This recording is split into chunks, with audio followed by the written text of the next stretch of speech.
श्री राम समर्थ. भाग क्रमांक 92. श्रीराम.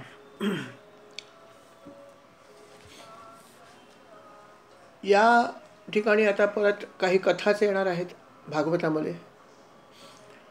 शुकाचार्य जे आहेत ते परीक्षित राजाशी बोलतात. ते म्हणाले, आत्ताच मी तुला सगळी रामकथा सांगितली, वंश सांगितला वगैरे सगळं सांगितलं तुला. आता तुला अजून एका वंशाचं वर्णन करतो, ते म्हणजे चंद्रवंशाचं. कारण आता जो याच्या आधी कथा ऐकली ती सूर्यवंशी राजाची ऐकली. आता चंद्रवंशाच्या संदर्भात तुला मी थोडी माहिती देतो. ऐक, त्याचा वंश कसा होता ते ऐक. असं जे आहे ते शुकमुनीने अर्थात जे आहे ती कथा परीक्षित राजाला सांगितली. ते म्हणाले की ब्रह्मदेव जे होते, या ब्रह्मदेवांचे जे पुत्र होते अत्री, हे त्यांचे पुत्र. आणि या अत्रींपासूनच, अत्रींच्या नेत्रापासूनच चंद्राचा जन्म झाला. आणि चंद्राचा जेव्हा जन्म झाला तर ब्रह्मदेवाने त्याला सर्व वनस्पती आणि ब्राह्मण आणि नक्षत्र यांचा अधिपती म्हणून नेमलं किंवा बनवलं त्याला. अर्थात अशा प्रकारची सत्ता चंद्राला दिली त्यांनी. चंद्राला आनंद झाला. चंद्र तर या 3 गोष्टीचा अधिपती बनला. मग त्यांनी विचार केला की आता आपण राजा झालो आहोत तर आपण राजसूय यज्ञ करूया. मग त्यांनी राजसूय यज्ञ पण केला. राजसूय यज्ञ केल्यावर त्याची कीर्ती अजून वाढली. आणि कीर्ती वाढली त्यावेळेस थोडीशी त्याला गर्व निर्माण झाला. तोपर्यंत चंद्र चांगला होता, शीतल होता. चंद्राची आपण म्हणतो की शीतलता खूप चांगली असते, परंतु त्यावेळेस चंद्राला सुद्धा गर्व निर्माण झाला. कारण एकतर काही न करता त्याला ही सत्ता मिळाली होती 3 ठिकाणची, आणि वरून राजसूय यज्ञ पूर्ण केला. आणि त्यामुळे त्याला अर्थात खूप गर्व निर्माण त्याच्या मनामध्ये झाला. आणि एकदा काही एक वासना किंवा एक जर तुमचा असा गुण जर वाढला हा, तर याच्यामुळे अनेक नको असलेले इतर गुणसुद्धा वाढतात. गर्व होणं म्हणजे रजोगुणाची वृद्धी होती. आणि रजोगुण त्याचे जे आहेत ते खूपच जास्त वाढले होते. ते किती वाढले त्याचा आता पुढे कथा येईलच. परंतु रजोगुण हे सर्व या गोष्टीमुळे खूप वाढले. आणि अर्थात त्याचं स्थित्यंतर कशात घडलं ते बघ गंमत. त्याला खूप गर्व झाला, खूप काही त्याला वाटलं. आणि नंतर त्याच्या मनात अशी इच्छा झाली की आपण एखाद्या स्त्रीचा उपभोग घेतला पाहिजे. तर ठीक आहे, स्त्रीचा उपभोग घ्यायला हरकत नाही. परंतु त्याच्या मनामध्ये किती घाणेरडी इच्छा आली की त्यांनी देवांचे गुरु बृहस्पती यांची पत्नी त्याला खूप आवडली. आणि त्या पत्नीचं, तिचं नाव होतं तारा. या पत्नीचं त्याने अपहरण केलं. हरण केलं म्हणा, अपहरण केला, काही म्हणा, पण जबरदस्तीने त्यांनी त्या आपल्या देवगुरूंच्या पत्नीचं हरण केलं. अर्थात देवगुरूंना हे लक्षात आलं की आपली पत्नी जी आहे तिचं हरण चंद्राने केलं. देवगुरू बृहस्पती त्याच्याकडे आले आणि म्हणाले, बाबा रे, हे काय करतोयस तू? किती मोठं पाप करतोयस, हे करू नकोस तू. माझी पत्नी मला परत दे. परंतु तो द्यायला तयार नाही. देवगुरू त्याला परोपरीने समजून सांगतात की काय करतोयस तू, हे किती मोठं पाप आहे. परंतु तो द्यायला तयार नाही. पंचमहापापामध्ये एक पाप आहे. जर गुरूंच्या पत्नीशी किंवा गुरूंच्या घरातल्या कुठल्याही स्त्रीशी जर तुम्ही अशा प्रकारचे वाईट नजरेने बघितलं तरी सुद्धा पाप लागतं. असं 5 महापापामध्ये येतं. पंचमहापापात जे वर्णन केलं आहे अथर्वशीर्षात, त्यात 5 महापापामध्ये हे पण पाप एक आहे. आणि तो अर्थात ते महापापच त्यांनी केलं. त्यांनी बृहस्पतींच्या पत्नीचं हरण केलं. आणि हरण केल्यावर सुद्धा पश्चाताप नाही. हरण केल्यावर सुद्धा बृहस्पती सारखी त्याला विनंती करते वारंवार, अरे बाबा हे करू नकोस तू, किती मोठं पाप करतोस, माझी पत्नी मला परत दे. परंतु इतका त्याला गर्व झाला होता, इतका गर्व झाला होता की त्यांनी ती पत्नी त्याला अजिबात परत दिली नाही. शेवटी करता करता ती गोष्ट खूप वाढली. कारण देवगुरू काय साधे नव्हते ना. देवगुरूंच्या पत्नीचं हरण केलं म्हणजे काय, अर्थात ते इंद्राकडे गेले. देवांचे गुरु त्याच्याचकडे जाणार. त्यांनी सांगितलं, बघा कशा प्रकारे अन्याय करतो तुमचा हा देवातलाच मनुष्य आहे, हा चंद्र. अर्थात इंद्राने सुद्धा प्रयत्न केले त्याच्या परीने, परंतु त्याला इतका मात चढला होता की त्याने पत्नी परत द्यायला नकार दिला. तो म्हणा देणार नाही. आता काय एकच भाग शिल्लक राहिला, युद्ध करणं. पण याच्यात गंमत अशी झाली की जेव्हा हे अशा प्रकारचा वादविवाद चालू होता यांच्या आपसामध्येच, हे सगळे देवच होते ना. चंद्र पण देवांचाच भाग होता, इंद्र देव होता, बृहस्पती तर देवांचे गुरु होते. आपसामध्येच ही सगळी सुंदोपसुंदी चालू होती. आणि त्यावेळेस म्हणतात ना की जेव्हा आपसामध्ये दुहीम असते तेव्हा त्याचा फायदा नेहमी शत्रू घेतो. उद्या आपल्या देशात जर दुही मारली तर त्याचा फायदा नाही तिसरे भाग लोकच घेतील नक्की. ब्रिटिशांनी पण काय केलं, आपल्यावर राज्य कसं केलं, आपसामध्ये एकी नव्हती म्हणून सगळे राजे एकमेकाच्या विरोधामध्ये, आणि त्याचा फायदा घेऊन इंग्रजांनी 100 वर्ष राज्य केलं. आणि या ठिकाणी अशीच गंमत झाली. जेव्हा चंद्र आणि इतर देव यांच्यामध्ये जेव्हा वादविवाद झाला, कारण देव म्हणत होते की चंद्रा तू ही त्याची पत्नी परत देऊन टाक, तू हे चुकीचं काम केलंयस. चंद्र द्यायला तयार नाही. देवांना आता काय प्रश्न पडला की पत्नी तर परत द्यायला पाहिजे, पर्याय एकच राहिला, युद्ध करणं. आणि त्याच वेळेस फायदा घेतला त्यांच्या शत्रूने म्हणजे असुरांनी. असुरांनी या गोष्टीचा फायदा उचलला. कसा उचलला बघा. तर शुक्राचार्य जे होते, शुक्राचार्य जे असुरांचे गुरु होते, या शुक्राचार्यानं जेव्हा लक्षात आलं की बृहस्पतींची पत्नी अशा प्रकारे गेलेली आहे आणि देव चंद्राशी युद्ध करण्याच्या बेतात आहेत का, तर ती पत्नी तो परत द्यायला तयार नाही. तेव्हा बृहस्पतींनी संधीचा फायदा उचलला. बृहस्पतीच्या विषयी शुक्राचार्यांच्या मनामध्ये खूप द्वेष होता, कारण हे असुरांचे गुरु होते, ते अर्थात देवांचे गुरु होते. आणि म्हणून शुक्राचार्यांनी विचार केला की या संधीचा आपण फायदा घेऊया.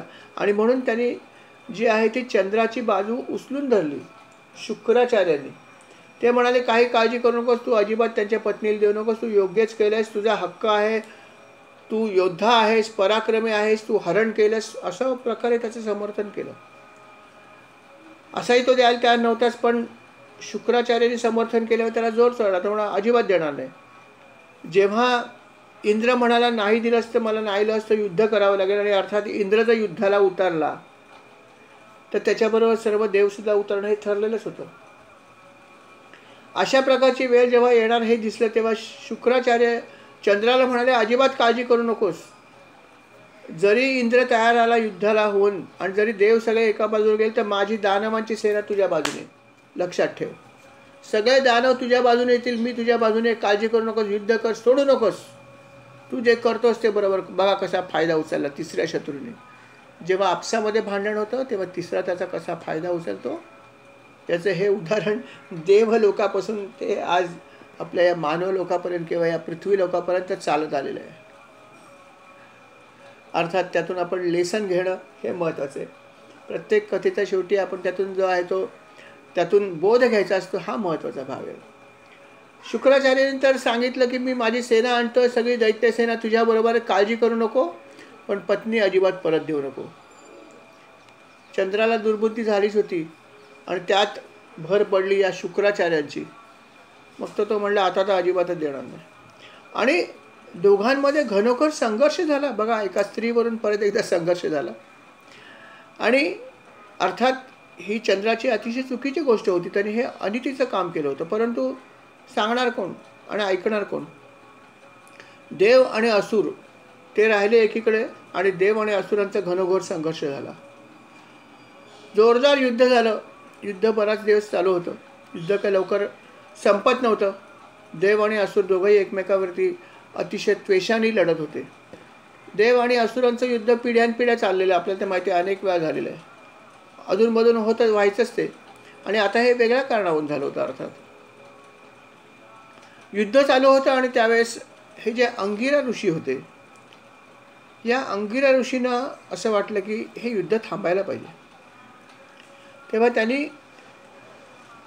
ठरवलं की हे युद्ध थांबवायला पाहिजे. आणि मग त्यासाठी त्यांनी काय केलं असेल ते सरळ ब्रह्मदेवाकडे गेले आणि ब्रह्मदेवाला म्हणाले बघा आपला हा चंद्र आपलाच आहे, ज्यालाच आपण सत्ता दिलीत, 3 ठिकाणचा त्याला अधिपती बनवलं, वनस्पती, नक्षत्र आणि ब्राह्मणांचा. आणि यांनी काय केलं बघा, सत्ता मिळवल्यावरती याला माज आला आणि ह्याने अशा प्रकारे या पत्नीचं अपहरण केलं. किती चुकीची गोष्ट केली बघा.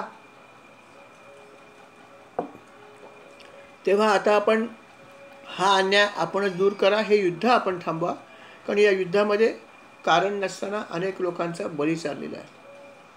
तेव्हा हे युद्ध थांबवा आणि तुम्ही न्याय करा, असं अंगिरा मुनींनी जाऊन जेव्हा ब्रह्मदेवाला सांगितलं, तेव्हा ब्रह्मदेव म्हणाला ठीक आहे, काळजी करू नको, मी बघतो काय करायचं.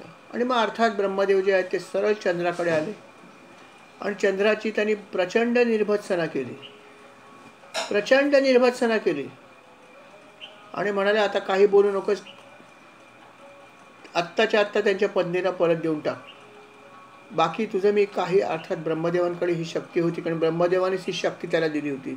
ब्रह्मदेवांच्या वरामुळेच हा या 3 लोकांचा स्वामी बनला होता, या 3 ठिकाणचा अधिपती बनला होता. आणि म्हणून ब्रह्मदेवाने जेव्हा त्याला अधिकारवाणीने सांगितलं की तुझं हे सगळं चुकीचं झालेलं आहे, आत्ताच्या आत्ता तारेला परत देऊन टाक बृहस्पतींना, तेव्हा मात्र चंद्राचा नाईलाज झाला. आणि मग चंद्राने सांगितलं ठीक आहे, तुमची आज्ञा मला मान्य आहे. आणि मग त्यांनी त्या तारेला अर्थात बृहस्पतींकडे हवाली केलं आणि मग ते युद्ध थांबलं. देवदानवांचं युद्ध थांबलं. त्यांची ती जी पत्नी होती तारा, ही अर्थात परत एकदा बृहस्पतींकडे आली आणि त्यावेळेस ती गर्भार होती. ती गर्भार होती हे बृहस्पतीने लक्षात आलं. मग ते म्हणाले की पहिलं एक काम तू कर की हा गर्भ आहे तो फेकून दे, मी तुला काही शासन करणार नाही, पण हा गर्भ मला चालणार नाही, कारण मला संतान प्राप्ती करायची आहे, किंवा हा गर्भ तू पहिल्यांदा फेकून दे, ही माझी इच्छा आहे, नवे माझी आज्ञा आहे. अर्थात ताराने विचार केला की आता आपल्याला इथे आलं म्हणल्यावर ते ऐकावंच लागेल पतीचं. आणि मग तिने तो गर्भ जो आहे तो अर्थात गर्भामधून फेकून दिला काढून. जेव्हा तो गर्भ तिने फेकून दिला त्यावेळेस तो गर्भ जो आहे जेव्हा बाहेर आला, त्या गर्भाला बघितल्यावरती लोक बघत राहिले, कारण तो अतिशय तेजस्वी होता गर्भ. त्याचं जे तेज होतं, त्याच्या शरीरावरची कांती होती सोन्यासारखी होती. आणि असा हा अतिशय कांतिमान असा हा बालक जो आहे तो गर्भाच्या बाहेर जेव्हा पडला, तेव्हा ज्यांनी सांगितलेलं फेकून दे त्याला आणि चंद्राला, म्हणजे बृहस्पतीनं ज्यांनी सांगितलं की तू हा गर्भ फेकून दे, त्यांना आणि चंद्राला सुद्धा असं वाटायला लागलं अरे हा गर्भ किती चांगला आहे, हा आपल्याला मिळाला तर किती बरं झालं असतं, तेव्हा आपण हा घेऊया, असं त्यांना वाटायला लागलं दोघांनाही. आणि दोघांनाही वाटायला लागलं आणि परत एकदा संघर्ष निर्माण झाला. बृहस्पती म्हणतात हा गर्भ मला हवा आहे. चंद्र म्हणतो तू मला देणार नाही, हा गर्भ मलाच हवा आहे, कारण तो माझा आहे. बृहस्पती म्हणतात नाही माझाच गर्भ, कारण माझी पत्नी ती, असं ते म्हणतायत. बघा गंमत. आणि दोघंही जण या गोष्टीवर भांडत राहिले की ना हा गर्भ माझा आहे आणि हा गर्भ मला पाहिजे, गर्भ मला पाहिजे, गर्भ मला पाहिजे. अर्थात ह्याच्यावरती तोडगा कसा काढायचा, गर्भ कोणाचा आहे हा एक प्रश्न होताच. तेव्हा देवाने बृहस्पतीच्या पत्नीलाच विचारलं की काय आहे, कोणाचा गर्भ आहे या दोघांपैकी. तिने काय उत्तर दिलं नाही. तो जो गर्भ होता त्या गर्भाला सुद्धा वाणी फुटली आणि तो म्हणाला तू बोल की कोणापासून मी निर्माण झालो, तू का सांगत नाहीयेस, तू बोल की तू कोणापासून मला निर्माण केलंस हे तू सांग. अशा प्रकारे तो गर्भसुद्धा वधला. आणि शेवटी तिने ब्रह्मदेवाला हे सांगितलं एकांतात. ती म्हणाली मी जाहीर सांगत नाही. ती म्हणाली नाही हा चंद्रापासूनच झालेला बालक आहे, चंद्राचाच गर्भ आहे. अर्थात वाद संपला. चंद्राचा आहे म्हटल्यावरती बृहस्पतीने आपला क्लेम मागे घेतला आणि वाद संपला. आणि मग तो चंद्राचा मुलगा आहे असं जाहीर करण्यात आलं. आणि या बालकाचं नामकरण केलं ब्रह्मदेवानी. त्याचं नाव ठेवलं बुध. त्याचं नाव बुध ठेवलं कारण त्याची बुद्धी अतिशय तीक्ष्ण होती. विचार करा की तो इतका लहान असताना सुद्धा बोलायला लागला. आणि म्हणून ब्रह्मदेवाने त्याचं नाव ठेवलं बुध. अर्थात जेव्हा असा तेजस्वी पुत्र मिळाला चंद्राला पण खूप आनंद झाला. यथावकाश हा जो बुध होता, या बुधापासून हा बुध मोठा झाल्यावर त्याच्यापासून पण एक पुत्र निर्माण झाला. त्याचं नाव होतं पुरुरवा. हा प्रसिद्ध आहे. पुरुरवा जे आहे त्याच्या आईचं नाव होतं इलेला. आणि ह्या बुधापासून हा पुरुरवा निर्माण झाला. आणि अर्थात त्याचा थोडासा भाग आपल्या भागवताच्या सुद्धा एका ठिकाणी थोडासा उल्लेख आलेला आहे पुरुरवा या राजाचा. या पुरुरवाचं वैशिष्ट्य असं होतं की पुरुरवा अतिशय सुंदर होता. अतिशय देखणा म्हणजे जणू काही कामदेवच आहे इतकं त्याचं सौंदर्य होतं. आणि असा हा पुरुरव जो होता ह्याच्या सौंदर्याचं वर्णन एक दिवस नारद मुनीने केलं. नारद मुनी इंद्राच्या सभेमध्ये गेले होते नेहमीप्रमाणे फिरत फिरत. नारायण नारायण. इंद्र म्हणाला, महाराज या, आपलं स्वागत आहे. आता आम्हाला हे सांगा तुम्ही की तुम्ही जिथून कुठून आलात तिथे काय बघितलं आणि काय अशी गोष्ट आहे की जी सांगण्यासारखी आहे सांगा. कारण तुम्ही त्रैलोक्यात संचार करता, तुमच्याकडे सगळ्या ठिकाणच्या सगळ्या ज्या आहेत त्या बातम्या असतात. तेव्हा सांगा काय आहे आज की ताजा खबर आपल्या भाषेत. आणि इंद्राने अशा प्रकारे विचारल्यावरती ते म्हणाले, काय सांगू मी या पुरुरवा नावाच्या राजाला जेव्हा भेटलो त्याला मी जेव्हा बघितलं त्याच्या रूपाचं वर्णन काय करू. काय त्याचं सौंदर्य अवर्णनीय. मला वर्णन करण्यासाठी शब्द नाही इतकं त्याचं सौंदर्य होतं. त्याच्यात गुण किती होते. अतिशय उदार असा होता तो राजा. आणि त्याच्यासारखं सौंदर्य मी बघितलं नाही असं त्याने अतिशय सुंदर असं वर्णन पुरुरव्याचं केलं. जेव्हा हे त्याचं वर्णन जेव्हा नारद मुनीने या सभेमध्ये केलं देवांच्या, ते वर्णन ऐकल्यावरती उर्वशीच्या मनामध्ये कामभावना निर्माण झाली. आणि उर्वशी जी आहे अर्थात अप्सरा, तीही अतिशय सुंदर. आपल्याला तर माहिती आहे उर्वशीने कितीतरी ऋषींचा तपभंग केलेला आहे. अनेक ऋषींचा तपभंग करण्यासाठी इंद्राने तिचा वापर केलेला आहे उर्वशीला. उर्वशीच्या अनेक कथा याच्यामध्ये सुद्धा आहेतच, बरोबर आहे. आणि ती कशा प्रकारे आली आहे कितीतरी वेळा खाली आणि कितीतरी वेळा परत पण गेली आहे अशा तिच्या अनेक कथा आहेतच. आणि अशी ही जी अप्सरा होती ह्या अप्सरेच्या मनामध्ये अर्थात खूप कामवासना निर्माण झाली, कामभाव निर्माण झाला. आणि मग तिने विचार केला की आता आपण पुरुरवाकडे जाऊया, आपली इच्छा आपण पूर्ण करूया. आणि म्हणून ती अर्थात भूलोकावर आली. आणि भूलोकावर आल्यावर तिने पहिली ती गेली असेल तर पुरुरवाकडे गेली. आणि जसं वर्णन केलं होतं तसाच पुरुरवा अर्थात अतिशय देखणा सुंदर असा होता, जणू की कामदेवच. अशा या सुंदर पुरुरव राजाला जेव्हा तिने बघितलं तिला अत्यंत आनंद झाला. आणि ती त्याच्याकडे गेली आणि म्हणाली, खरोखर असं सौंदर्य मी कुठे बघितलं नाही आहे. आपल्यासारखा सुंदर पुरुष मी कुठे बघितलं नाही. आपलं वर्णन जेव्हा मी नारदांच्या तोंडून ऐकलं तेव्हाच माझ्या मनामध्ये इच्छा निर्माण झाली की आपल्याबरोबर राहावं, आपल्याबरोबर संग करावा, अशी माझ्या मनात इच्छा निर्माण झाली आहे. तेव्हा माझी आपल्याला विनंती आहे की आपण माझा स्वीकार करावा.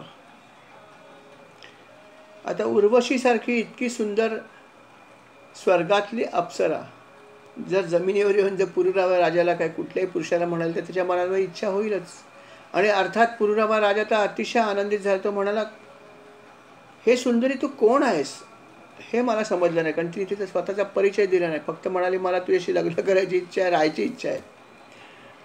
तू कोण आहेस मला माहीत नाही, पण तू स्वर्गीय सुंदरी आहेस यात शंकाच नाही. तुझं सौंदर्य बघून मी पण माझे डोळे दिपून गेलेत.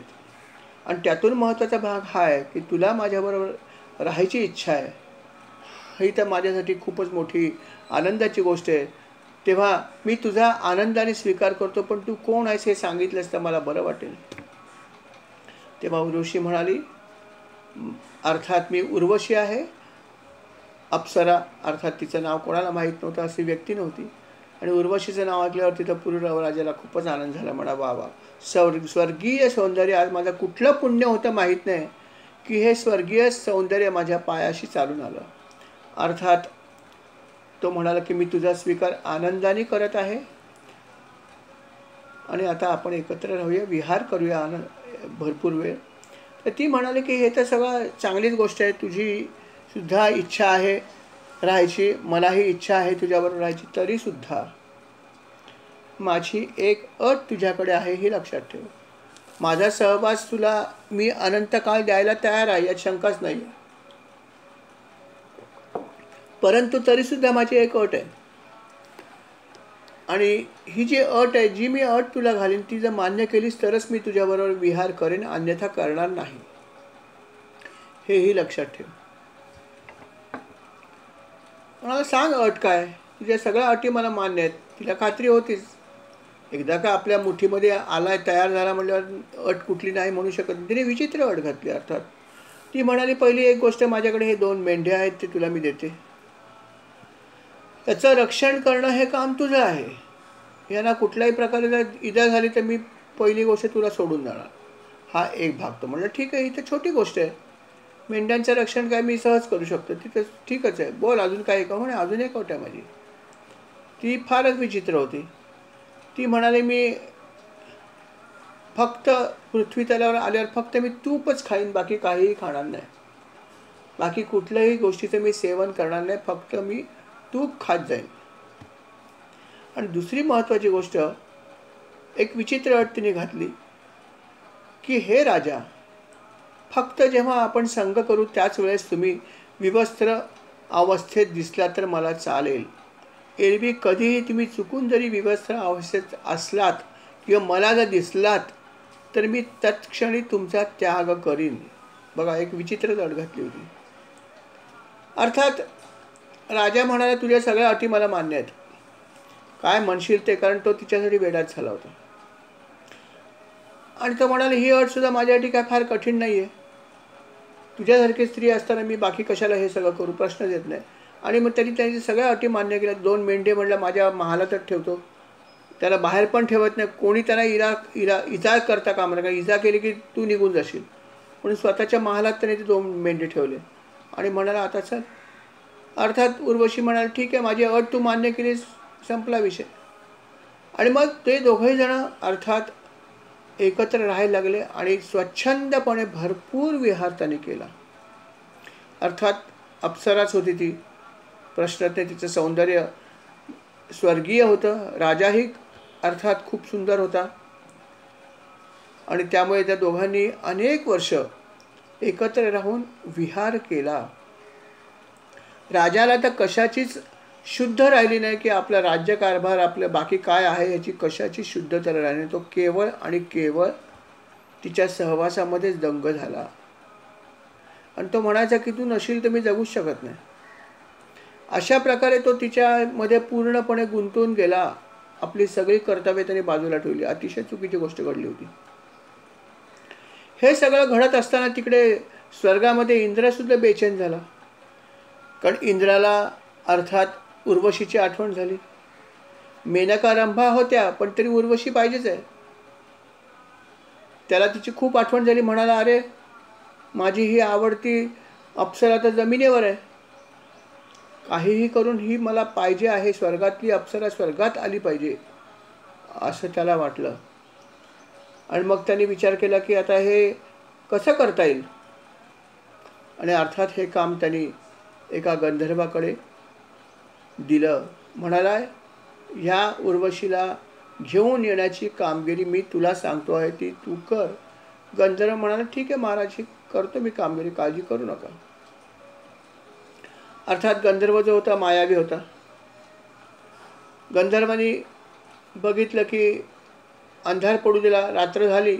गंधर्व खाली आला आणि गंधर्वांनी काय केलं असेल तर ते जे 2 मेंढे होते, त्या 2 मेंढ्याला त्यांनी मायेने पळवून नेलं. मायावी धारण केलं रूप आणि मेंढ्या 2 पळवून दिल्या. अन्यथा त्याच्या महालामध्ये येणं कठीण होतं. सगळ्या प्रकारचा पहारा होता, सगळं काही होतं आणि महालात कसं जाणार कोणी. परंतु मायावी होता गंधर्व, सूक्ष्म रूपाने आला महालामध्ये आणि नंतर अर्थात मेंढा घेतला आणि पळाला. मेंढा घेऊन तो पळून जेव्हा जायला लागला त्यावेळेस ते मेंढे ओरडले नेमके. आणि मेंढ्याने जेव्हा आवाज केला तेव्हा त्या आवाज उर्वशीला ऐकू आला. आणि उर्वशीला जेव्हा आवाज ऐकू आला तिला लक्षात आलं की आपल्या या आवडत्या मेंढ्याला नक्कीच काहीतरी इजा होते आहे, कोणीतरी जबरदस्ती करतो आहे, त्याला काहीतरी करतो हे लक्षात आलं. आणि तिला खूप राग आला आणि ती तिथूनच म्हणाली की माझ्या या 2 आवडत्या मेंढ्या ज्या आहेत त्यांना अशा प्रकारे त्रास होतोयस, तू राजा आहेस का नपुसक आहेस, हा मला प्रश्न पडला. अशा प्रकारचे उद्गार तिने काढले. त्याची खूप निर्भत्सना केली की तू राजा आहेस, मला तुझा खूप गर्व होता की तू खूप चांगला आहेस वगैरे वगैरे वगैरे, शूर आहेस, पण तू तर भित्रा माणूस परवडला साधा.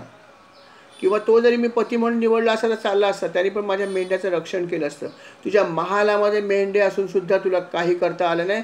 ते मेंढे ओरडतात आणि तू इथे माझ्याबरोबर मजा करतोयस. भरपूर त्याची निर्भत्सना केली. आणि अशा प्रकारे जेव्हा त्याची निर्भत्सना केली तेव्हा राजाला प्रचंड राग आला. आणि ही निर्भत्सना करत असताना अर्थात राजा तिच्या निकट होता. आणि अर्थात राजा तिच्या निकट होता नव्हे, राजा तिच्याबरोबर रथ होता. आणि राजा रथ असताना फक्त मेंढ्यांचा आवाज ऐकून त्या उर्वशीने हे अशा प्रकारचे उद्गार काढले. आणि राजासमोर हे उद्गार काढल्यावर राजाला प्रचंड राग आला की माझी इतकी निंदा हिने करावी. मेंढ्याला काय झालं आहे का नाही झालं आहे, किंवा इजा पोचली की नाही, किंवा मला ती अशा प्रकारे भित्रा म्हणते, मी इतका शूर राजा असून, हे त्याला काय आवडलं नाही. आणि त्यांनी तत्काळ हातामध्ये तलवार घेतली आणि तो तसाच धावत निघाला मेंढ्या कुठे आहेत ते बघायला. कारण उर्वशीला जर मेंढ्या निघून गेले तर उर्वशी निघून जाईल याची त्याला भीती होती. आणि त्या गडबडीत तो तसाच निघाला निर्वस्त्र.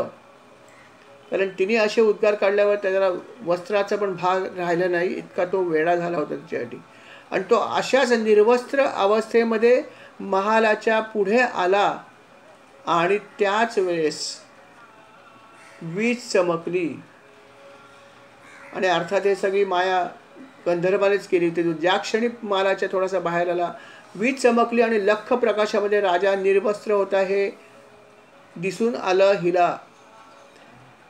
तिने लगेच सांगितलं की तू माझ्या दोन्ही अटीचा भंग केलेला आहेस. एक माझ्या आवडत्या मेंढ्याला जे आहे ते त्रास झालेला आहे, हा एक भाग. आणि दुसरा भाग म्हणजे तुला मी अट घातली होती की निर्वस्त्र अवस्थेमध्ये तू एरवी मला दिसता कामा नये. तू महालाच्या बाहेर गेलास तो पण वस्त्र न घालता गेलास. माझ्या अटीचा तू भंग केलेला आहेस, ही मी चालले. अर्थात या सगळ्याला कारण उर्वशीच होती. उर्वशीचं सौंदर्य होतं ज्याच्यामुळे इंद्राने हे केलं. उर्वशीचं सौंदर्य होतं की ज्याच्यामुळे हा वेडा झाला होता. उर्वशीचं सौंदर्य होतं की ज्यामुळे त्याने आपल्या ह्या निर्वस्त्र अवस्थेत सुद्धा महालाच्या बाहेर धाव घेतली. एरवी राजा कधी आला असता का कुठला वस्त्र न घालता, परंतु तो त्या स्त्रीसाठी वेडा झाला होता. आणि त्यामुळे त्याने हे असं चुकीचं काम केलं. आणि अर्थात तिने लगेचच सांगितलं की आता तू माझ्या अटीचा भंग केलेला आहेस, त्यामुळे मी तुला सोडून चालले आहे. राजाचं कुठलंही काहीही न ऐकता दुसऱ्या क्षणी तिने मृत्यूलोकाचा त्याग केला आणि ती स्वर्गलोकी परत आपल्या निघून गेली. उर्वशी निघून गेली आणि राजा वेडा झाला, अक्षरशः वेडा. तिच्यासाठी त्याला प्रचंड शोक निर्माण झाला. अक्षरशः तो सर्व पृथ्वीभर तिला शोधत फिरायला लागला. कुठे गेली माझी उर्वशी, कुठे गेली. त्याला काम सुचत नाही की काही धाम सुचत नाही. तो वेड्यासारखा सर्वत्र फिरत होता. बराच काळ तो असा फिरला आणि एक दिवस सरस्वती नदीच्या तटीवर नेमकी उर्वशी स्नानासाठी आली होती. आणि तिथेच नेमका राजा तिथे आला आणि राजाने बघितलं की उर्वशी आली. आणि मग त्यांनी परत एकदा तिला बघितलं, तिचे अक्षरशः हात जोडले, त्यांनी पाय पकडले, म्हणला की तू आता जाऊ नकोस, तुझ्या विना मी राहू शकत नाही. अगं तू निघून गेल्यावरती मी दरदर फिरतोय, माझ्या राजवाड्यात मी गेलो नाही, तेव्हा आता तू काही कर पण तू माझा त्याग करू नको. तुझं हे सुंदर शरीर जे आहे त्याचा मी त्याग करू शकत नाही, तेव्हा तू माझ्यावर कृपा कर. आणि जर नाही केलंस तर माझ्या शरीराचं मी त्याग करेन आणि माझं हे शरीर जे सुंदर तुला आवडतं ते गिधाडे आणि लांडगे पण खातील. शेवटी तो अशा प्रकारे त्याला एक प्रकारे तिला त्याने सांगितलं की नाही आलीस तर मी शरीराचा त्याग करेन, कारण ती यायला तयार नव्हती. अशा प्रकारे जेव्हा त्यांनी तिची विनंती केली, थोडीशी धमकी दिली, तेव्हा उर्वशी म्हणाली, राजा तुला एक सांगते की आमच्यासारख्या अशा प्रकारच्या स्त्रियांवर, कारण ती आपल्या हिशोबामध्ये ती अप्सरा असली तरी ती प्रोफेशनल होती, हे लक्षात ठेवा. आजच्या भाषेत शी वॉज अ प्रोफेशनल तिला इंद्राने अनेक ठिकाणी पाठवलेलं, या कामासाठी तिला तरबेज होती ती या कामामध्ये, की कशाप्रकारे पुरुषांवर मोहिनी घालायची आणि कशाप्रकारे रंजन करायचं हे तिचं काम होतं. शी वॉज प्रोफेशनल आपल्या भाषेत. आणि म्हणून उर्वशी म्हणाले की जेव्हा अशा प्रकारच्या स्त्रिया जर तुम्हाला कधी भेटल्या तर त्या बाबतीत तुम्ही सावध राहायला पाहिजे, कारण ते त्यांचं काम असतं आणि त्याचं काम झाल्यावरती ते कोणाची पर्वा करत नाहीत. हे राजा तुला समजायला पाहिजे होतं. पण मी तुझा विश्वास संपादन केला आणि तू पण विश्वास ठेवलास. ही तुझी चूक आहे, हे लक्षात ठेव. तू अशा प्रकारे वागायला नव्हतं पाहिजेस. तू एक राजा होतास याचं भान तू विसरलास. तरी पण मी तुझ्यावर दया करणार आहे, कारण तू जे मला प्रेम दाखवतोयस आणि शेवटी हे म्हणालास की माझं शरीर मी सोडून देईन, तेव्हा तुझं हे सुंदर शरीर पाहून मी पण तुझ्यावर भाळले होतेच. आणि म्हणून मी एवढंच तुला सांगते की मी वर्षातून एक रात्र जी आहे तुझ्याबरोबर नक्कीच घालवत जाईल. एवढंच मी तुला आश्वासन देऊ शकतो, याच्यापेक्षा मी जास्त करणार नाही. राजा म्हणाला ठीक आहे, वर्षातून एक रात्र आली तरी काय वाईट आहे, मला तुझा सहवास होईल, मला ह्याचा आनंद आहे. आणि अशा प्रकारे तिने तिची ही अट दिली आणि राजा थोडासा आनंद झाला. मग त्याच्यानंतर राजा वाट बघत होता, कधी 1 वर्ष होते, कधी 1 वर्ष होते. काम सुचत नाही, धाम सुचत नाही. 1 वर्ष कधी होतं आणि मी कधी उर्वशीकडे जातो. अर्थात 1 वर्ष झाल्यावर तो तिथे गेला, तिच्याबरोबर राहिला. त्याच्यामुळे अर्थात तिला गर्भधारणा झाली आणि ती एका पुत्राची माता बनली. हे सगळं झालं, परंतु राजाला परत दुःख निर्माण झालं. आता तू जाणार, आता मी परत कसा राहू, पुढचे वर्षाचे 364 दिवस कसे काढायचे हा राजाला प्रश्न पडला. तो म्हणाला आता मी कसं काय हे करू, सांग तू मला. तेव्हा ती म्हणाली बाबा रे, एक काम करतो, ज्या ठिकाणी मी परत चालले तो आहे गंधर्व लोक, मी मूळची गंधर्व लोकाची. तेव्हा तिथल्या गंधर्वालाच तू काहीतरी सांग, जर गंधर्वानी जर तुझ्यावर कृपा केली तर मग काहीतरी होऊ शकतं. तेव्हा त्यांनी त्या गंधर्वाची भरपूर स्तुती केली आणि गंधर्वाची स्तुती केल्यावर गंधर्वाला थोडासा आनंद झाला. गंधर्व म्हणाला ठीक आहे राजा, मी तुला एक अग्निकुंड देतो. हे अग्निकुंड तुला जरी असलं तरी पण तुला ती उर्वशीच वाटेल. आणि त्याने एक अग्निकुंड दिलं आणि ती त्याची माया म्हणा किंवा त्याचा आशीर्वाद म्हणा, ते अग्निकुंड दिलं तरीसुद्धा त्याला ते उर्वशीच वाटायला लागलं. आणि ते अग्निकुंड हृदयाशी धरून तो एका वनातून दुसऱ्या वनात फिरत राहिला. हे सगळं तो असं करत होता. परंतु असं जरी करत होता तरी पण हे फक्त दिवसा करायचं. रात्र झाले की त्याला उर्वशीची आठवण व्हायची. दिवसा त्याला ते कुंड होतं तेच उर्वशी वाटायची. अशी एक विचित्र अवस्था त्याची झाली होती. आणि अशा प्रकारे अनेक वर्ष त्याची ही अवस्था राहिली. अनेक वर्ष तो अशा प्रकारे तिचं चिंतन करत राहिला. पुढे यथावकाश त्यांनी यज्ञ करायचं ठरवलं. आणि यज्ञ करायचं ठरवल्यावर अर्थात त्याच्या मनामध्ये एकच इच्छा होती की यज्ञ जर पूर्ण झाला तर यज्ञातून मला काय मिळावं, तर यज्ञातून मला केवळ आणि केवळ ही अप्सरा आहे ती मिळावी, ही इच्छा ठेवून त्यांनी तो यज्ञ केला. अर्थात यज्ञ तर त्यांनी पूर्ण केला, यथावकाश यज्ञ पूर्ण केला त्यांनी. आणि यज्ञ पूर्ण झाल्यावर यज्ञाचं फळ तर मिळणारच. आणि अर्थात त्याच्या मनामध्ये पहिल्यापासून एक फळ त्यांनी ठेवलंच होतं की नाही, मला फक्त एकच गोष्ट पाहिजे, ती म्हणजे ही अप्सरा हवी आहे. आणि अर्थात अप्सरा जी आहे ती गंधर्व लोकांमध्ये राहायची. तिने सांगितलंच होतं की तुला जर माझी प्राप्ती करायची असेल तर गंधर्वाला आनंदित कर, कारण मी तिथलीच रहिवाशी आहे गंधर्व लोकाची. आणि अर्थात गंधर्वांचा प्रमुख चित्रसेन जो पांडवांचा मित्र होता, अर्जुनाचा पण मित्र होता, आणि तो या सर्व गंधर्वांचा प्रमुख गंधर्व होता. अशा या गंधर्व लोकाची त्यांनी मनात इच्छा ठेवून हा यज्ञ केला होता. आणि अर्थात त्याचं फळ त्याला मिळालं. आणि पुरुरवी राजा जो आहे त्याला गंधर्व लोकाची प्राप्ती झाली. बघा, एवढा चांगला राजा होता पण त्यांनी यज्ञ कशासाठी केला, तर गंधर्व लोकांच्या प्राप्तीसाठी केला. हे पण चुकीचंच केलं त्यांनी, कारण तिथे सगळा उपभोगच होता. सर्व अप्सरांचं सुख त्याला मिळालं असेल, परंतु जेव्हा हे त्याचं पुण्य संपलं असेल त्याच्यानंतर त्याला परत खाली तर नक्की यावं लागलं असेल. आणि म्हणूनच असं म्हणतात की आपण भक्ती करायची तर अशा प्रकारच्या इच्छा ठेवू नका की मला कुठल्या विशिष्ट लोकात जायचं आहे अशी इच्छाच ठेवू नका. म्हणा भगवंता तुझ्या चरणाशी आम्हाला राहायचं आहे. महाराज गुरूंना म्हणा आपल्या चरणाशी आम्हाला ठेवा, कुठेही ठेवा चालेल. विशिष्ट कुठल्याही प्रकारची अशी मागणी आपण करू नये, पण तशी मागणी करणं हे नेहमीच चुकीचं असतं.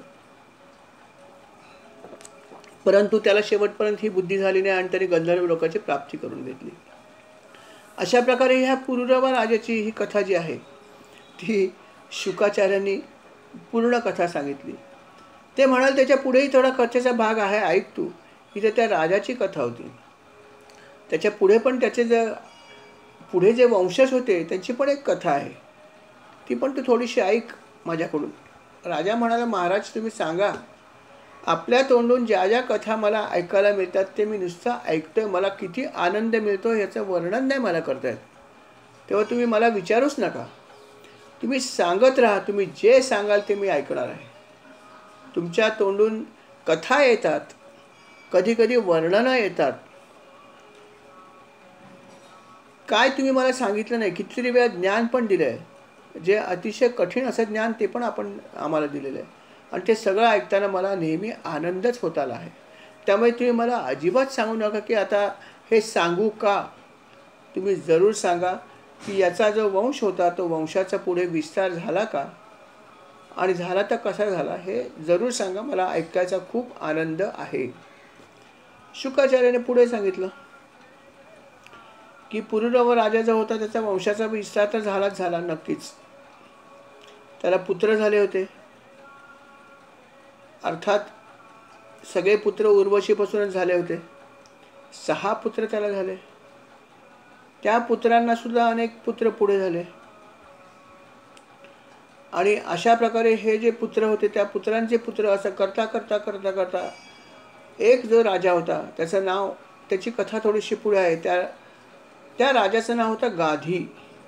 गाधी नावाचा जो आहे राजा, त्याची थोडीशी कथा आहे. या राजाला जी कन्या होती तिचं नाव होतं सत्यवती. गाधीची कन्या सत्यवती कन्या होती राजाची. पण घडलं असं की एक ऋषी जे होते, रुचिक नावाचे, ते एक दिवस दरबारात आले गाधी राजाच्या. आणि त्यावेळेस ती कन्या जी आहे ती कन्या त्यांच्या नजरेस पडली. आणि ती कन्या अतिशय सुंदर होती. आणि म्हणून रुचिक ऋषीने असं वाटलं की या कन्येशी आपण विवाह करावा. आणि म्हणून त्यांनी गाधी राजाला सांगितलं, राजा मला तुझ्या कन्येशी विवाह करायची इच्छा आहे. राजा ऐकून सरकला मनामध्ये. आता ऋषी दरबारात आले. एक तर ऋषी एवढे महान ऋषी, त्यांची घोर तपश्चर्या, आणि त्यांना आपण काहीतरी देतोच. नेहमी आलेल्या ऋषींचा आपण नेहमीच सन्मान करतो, त्यांना विचारतो काय तुमची सेवा करू. आणि यांनी स्वतःहून सांगितलं की राजा मला तुझ्या ह्या मुलीशी लग्न करायची इच्छा आहे, तेव्हा दे. मागणीच घातली सरळ दरबारामध्ये. आता मोठी पंचायत निर्माण झाली. काय करावं. सौभरी ऋषींसारखी परिस्थिती झाली की सौभरी ऋषींना सुद्धा इच्छा निर्माण झाली ती लग्न करायची. होते वृद्ध. राजाच्या दरबारात जाऊन म्हणाले मला लग्न करायचं आहे. राजाला नाही म्हणता येणार. नाही म्हणावं तर शाप देतील. हो म्हणावं तर आपल्या मुलीला कसं या वृद्ध माणसाच्या हवाली करावं. राजाने डिप्लोमॅटिक उत्तर दिलं. राजा म्हणाला, ऋषीवर असं आहे की माझ्या या 50 कन्या आहेत. तुम्ही जा, जी कन्या तुमच्याशी लग्न करेल तिच्याशी मी करून द्याल. त्याला माझं काहीच म्हणणं नाही. फक्त त्यांच्याकडे जा तुम्ही, माझ्याकडून संमती आहे. आणि अर्थात तेव्हा सौरभ मुनींना हे लक्षात आलं की राजा हे म्हणत नाही की माझ्या अमक्या कन्येशी तुम्ही लग्न करा. राजा डिप्लोमॅटिक उत्तर देतोय, राजकारणी म्हणून उत्तर देतं की तुम्ही त्या माझ्या 50 मुलींकडे जा, माझी संमती आहे, पण त्या तुमच्याशी कोण लग्न करू इच्छित ते मला माहीत नाही. ज्या करतील त्यांच्याशी तुम्ही करा. असं डिप्लोमॅटिक उत्तर तेव्हा त्यांनी दिलं. अर्थात ती कथा आपल्याला माहीतच आहे की ऋषींनी काय केलं ते. पण अशा प्रकारे जेव्हा जेव्हा हे असे ऋषी मुनी दरबारात यायचे आणि अशा प्रकारची मागणी करायचे त्या प्रत्येक वेळेस राजाला अर्थात हे वाटायचं की माझी कन्या जी आहे ती राजकन्या आहे आणि राजकन्या एका ऋषीच्या आश्रमात जाऊन कशी राहणार हे कोणालाही वाटेल. आपणही आपल्या कन्येचं लग्न करताना तिच्यासाठी चांगलं घर बघतो, चांगल्या प्रकारच्या गोष्टी बघतो. निदान माझ्या घरात जेवढ्या वस्तू आहेत तेवढ्या तरी असाव्यात, माझ्यापेक्षा गरीब घर नसावं असं आपणही बघतोच नाही का. तर त्यामुळे राजाला हे वाटलं, काही चुकीचं वाटलं नाही. राजाने विचार बरोबरच केला, परंतु त्यांना म्हणायचं कसं आहे, हे म्हणायचं कसं की तुम्हाला मी माझी कन्या कशी देऊ, हा प्रश्न त्यांना सुद्धा पडला.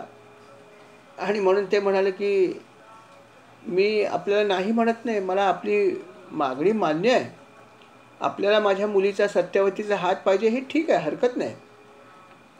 पण मुनीवर असं आहे की आमच्यामध्ये अशी एक पद्धत आहे की आम्ही नेहमी काहीतरी दक्षिणा घेतो वराकडून.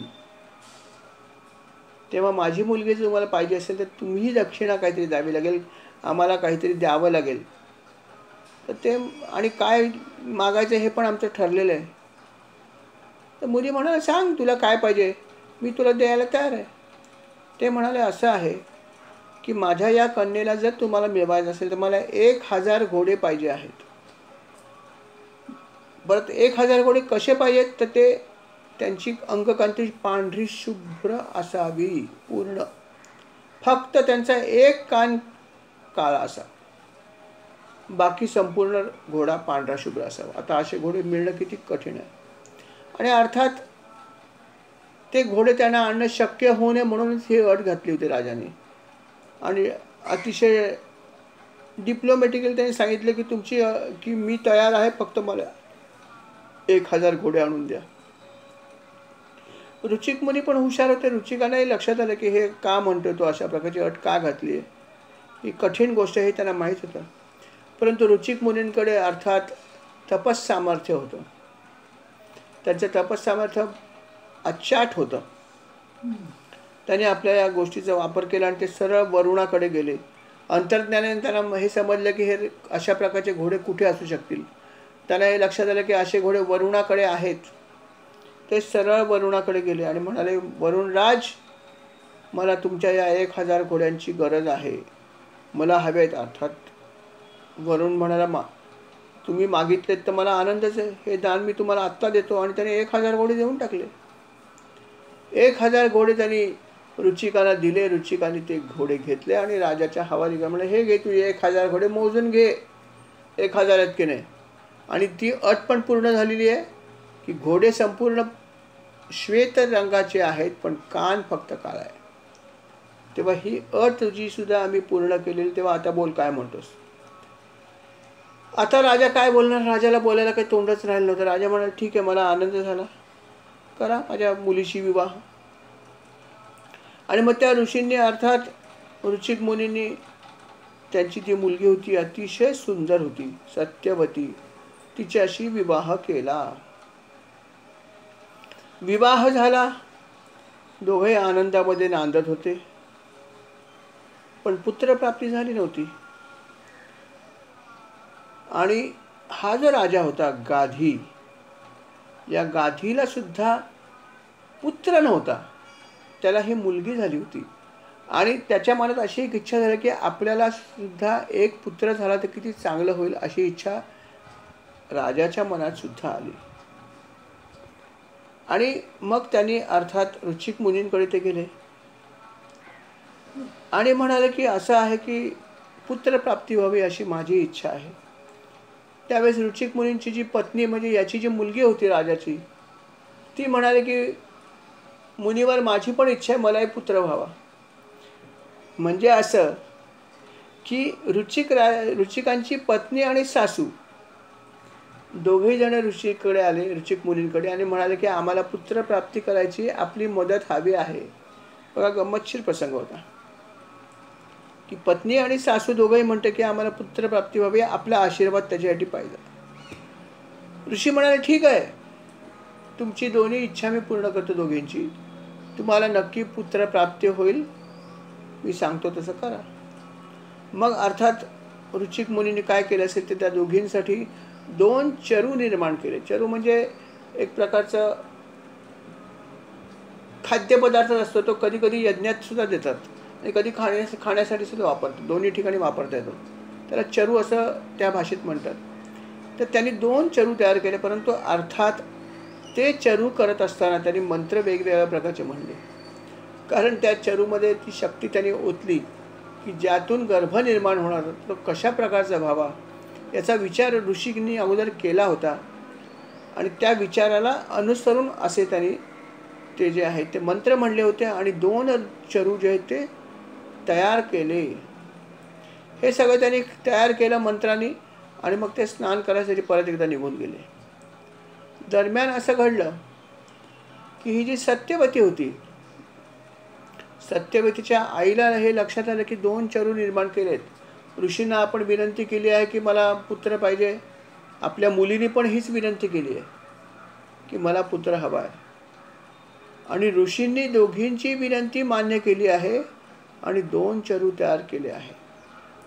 पण तिच्या मनात असं वाटलं, सत्यवतीच्या आईच्या मनात, की कदाचित ऋषिक मुनी जे आहेत ते आपल्या पत्नीसाठी चांगल्या प्रतीचा चरू करत असतील, कारण ती त्यांची पत्नी आहे आणि मी त्यांची सासू आहे.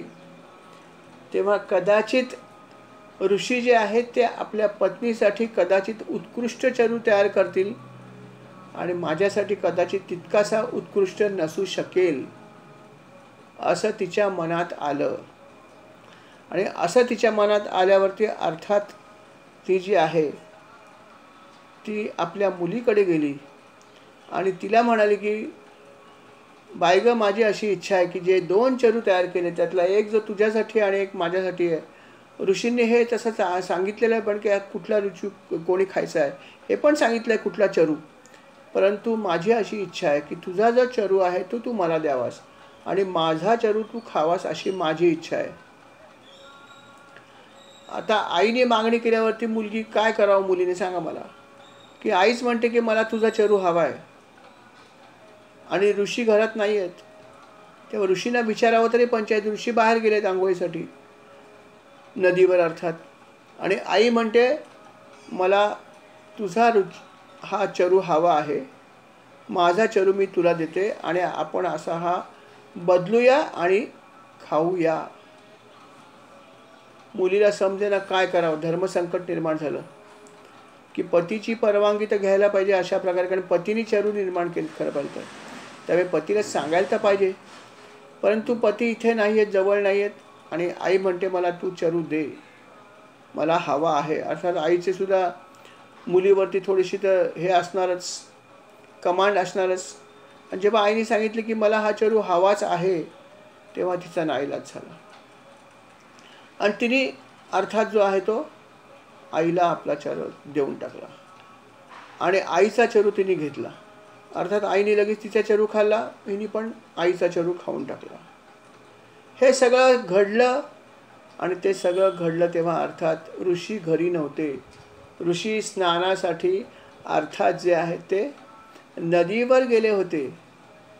त्यांनी यथावकाश स्नानविधी केला आणि मग ते परतले आणि परतल्यावर त्यांनी बघितलं तर काय की जे 2 चरू त्यांनी केले होते तयार ते केले होते, परंतु ऋषींच्या हातून ते त्यांनी घ्यायला पाहिजे होते. परंतु ऋषींना हे लक्षात आलं की चरू जे आहेत ते मी याच्या आधीच त्यांनी घेतले आहेत. इतकंच नव्हे तर या चरूंची अदलाबदलसुद्धा त्यांनी केलेली आहे.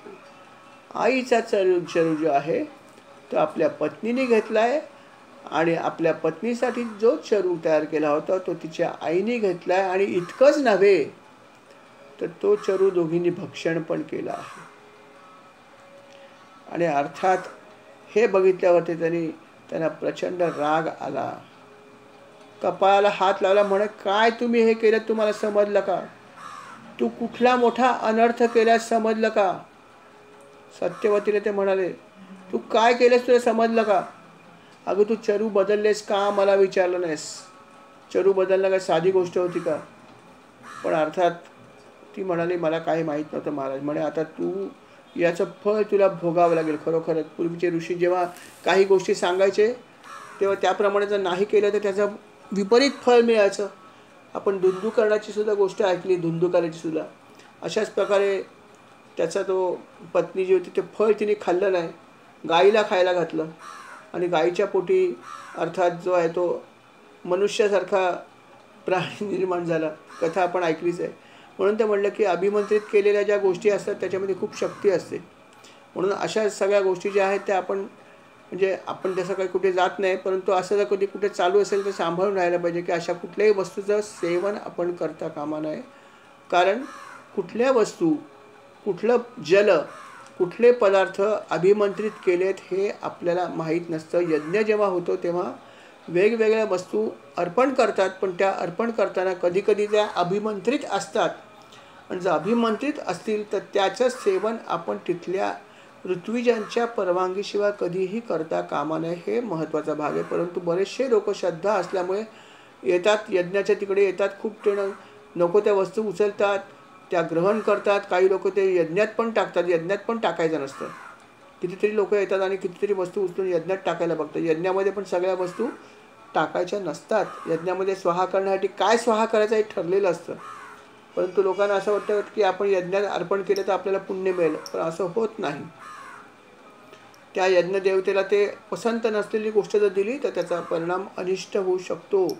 पण हे लोकांना माहीत नसतं आणि अनेक लोक अशा अनेक चुकीच्या गोष्टी फक्त अंधश्रद्धेने मूर्खासारख्या करत असतात. आणि या ठिकाणी सुद्धा हेच घडलं आणि ऋषी म्हणाले, तू अनर्थ केलेला आहेस, याचं फळ काय मिळेल ते तुला आता समजेल. आणि ते सांगितल्यावरती अर्थात तिला पश्चाताप झाला, पण त्याला खूप उशीर झाला होता. अर्थात या गोष्टीमुळे काय घडलं, कुठला अनर्थ झाला, हे सगळं आपण अर्थात पुढल्या भागामध्ये ऐकूया. या ठिकाणी भाग क्रमांक जो आहे तो 92 समाप्त होत आहे. श्रीराम समर्थ. श्रीराम. या भागाची सेवा महाराज मी आपल्या चरणी अर्पण करतो, स्वीकार करावा.